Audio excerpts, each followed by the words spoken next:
Runner up trophy গ্রহণ করার জন্য সবাইকে একটু দুই পাশে আমরা দুই পাশে যাই খালি করি একটু খালি করি জায়গাটা একটু খালি করি। আমি চ্যাম্পিয়ন দলকে একটু সামনে আসার জন্য অনুরোধ করছি। চ্যাম্পিয়ন দল ডান পাশে চ্যাম্পিয়ন থাকবে, বাম পাশে রানার আপ ট্রফি বিতরণ করবেন স্কুল ভাই। রানার আপ দলের সকলকে এবং ক্যাপ্টেন সহ রানার আপ ট্রফি গ্রহণ করার জন্য অনুরোধ করছি।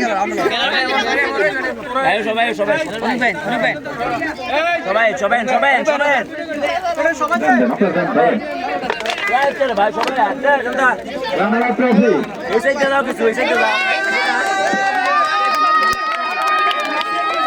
বাচ্চারা সরে, বাচ্চাটি সরাছে, বাচ্চাটি সরা।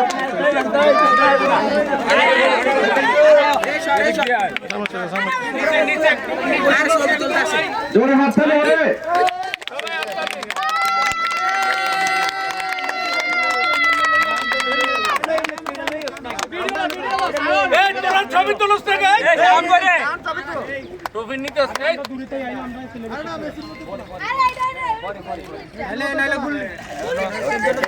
চ্যাম্পিয়ন ট্রফি জুনিয়র দল সবাইকে চ্যাম্পিয়ন ট্রফি গ্রহণ করার জন্য অনুরোধ করছি।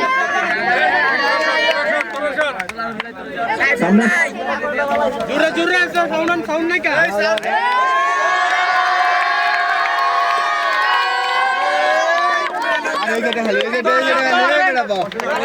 এক সাইড থেকে না লইবি সুন্দর করে।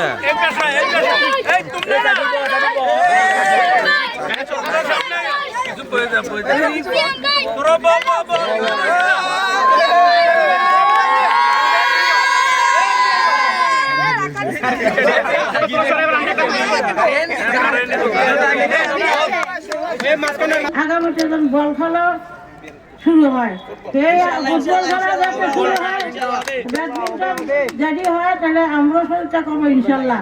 আর আসসালামু আলাইকুম। বিসমিল্লাহির রহমানির রহিম। আমি শ্রদ্ধা স্মরণ করছি আজকের নেক্সট দিনে 1952 সালের যাদের রক্তের বিনিময়ে আজকে আমরা আমাদের মাতৃভাষাকে পেয়েছি। সম্মানিত উপস্থিতি, আজকের এই রাজাপুর গ্রামের যুব সমাজের উদ্যোগে আয়োজিত ক্রিকেট টুর্নামেন্টের সম্মানিত অতিথি সাবেক মহিলা মেম্বার উপস্থিত আছেন, যুবদল নেতা পলাশ, ইব্রাহিম সাহেব, এলাকার গণ্যমান্য ব্যক্তিবৃন্দ, সবাইকে আমি শুভেচ্ছা জানাচ্ছি। এমনি একটি খেলার মাধ্যমেই যুব সমাজ ভালো দিকে এগিয়ে যেতে পারে। আজকে লেখাপড়ার পরে যে স্থানটি সেটি হলো খেলাধুলা। আমার পূর্ব বক্তারা বলেছেন যে তোমরা যদি খেলার আয়োজন করো, আমরা সার্বিকভাবে যতটুকু প্রয়োজন সব কিছুই করবো ইনশাল্লাহ। আগামীতে আমি মনে করি আরও ভালো বড় বড় আয়োজন, ব্যাডমিন্টন থেকে আরম্ভ করে ফুটবল, ক্রিকেট সবসময় আমরা থাকবো। আমি আশা করব যে সবসময় খেলাধুলার আয়োজনে থাকলে, খেলাধুলা থাকলে ভালো একটা সমাজ গড়ে উঠবে। কারণ বেকার থাকলেই সমাজ কত অন্যদিকে ধাবিত হয়, ছেলেরা অন্যদিকে মনোনিবেশ থাকে। খেলায় যদি নিয়োজিত থাকে, এই ছেলেরা আগামী দিনে আরও ভালো কিছু করতে পারবে, সমাজের উন্নয়নমূলক কাজ করতে পারবে।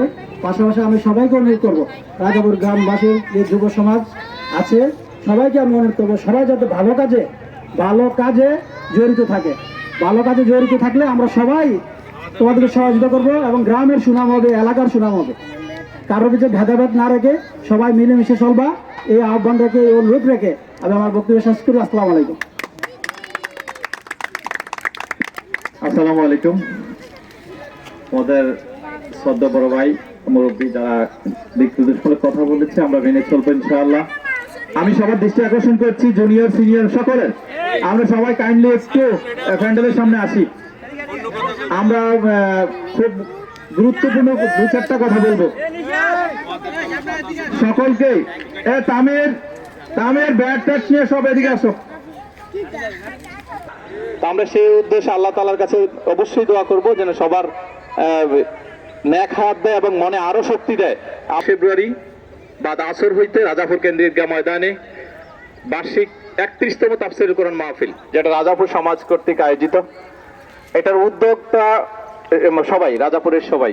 এখানে ব্যক্তি কয়েকজন হয়তো আগে আসছে কাজ করার জন্য, আমরা যদি এই জেনারেশন এখানে যাদের বয়স 20, 21, 22, 23, 24, আমরা যদি এটাতে না থাকি, আমরা এই সুযোগে কালকে থেকে শুরু করব আমাদের এই মাহফিলের কাজ। এখানে টাকা দিতে হবে না, শুধু সাথে সহযোগিতা করলেই কাল হাসরের ময়দানে এইটার বিনিময়ে আমরা কোনো না কিছু অবশ্যই পাবো। তো সেই মনে আশা রেখে আমাদেরকে একটু কাজ করতে হবে। এখন ঈদগার চতুর্পাশ, রাস্তার পাশ খুবই নোংরা। এখন আমরা যদি 10 জন 15 জন লেবার আনি, একদম সহজ